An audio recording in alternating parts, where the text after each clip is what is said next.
So in the dream, right, God begins to show me the legal reason why the enemy still had the power to torment, and persist, because there was a spirit of perversion that had been a long-standing battle as well in my life. That was one of the issues I was dealing with in the courts of heaven. So this spirit began to point at me in the dream, saying, "She's mine. She belongs to me. I'm and I'm like, how do you claim me like that? I'm just wondering." And then the spirit continues to speak under the compelling of the Holy Spirit. Yes, being compelled by the Holy Spirit, being pushed by the Holy Spirit to give out the information. The spirit continues to say, "She is mine.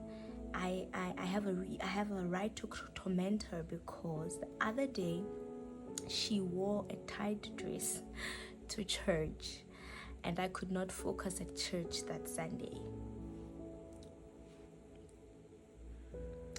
Guys, that was an accusation, right?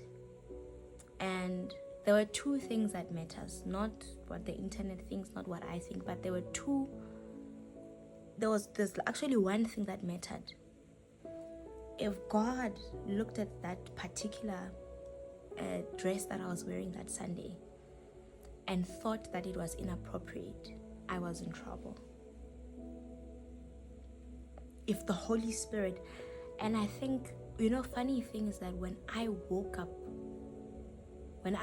from the dream, I knew that actually the specific dress that I needed to get rid of.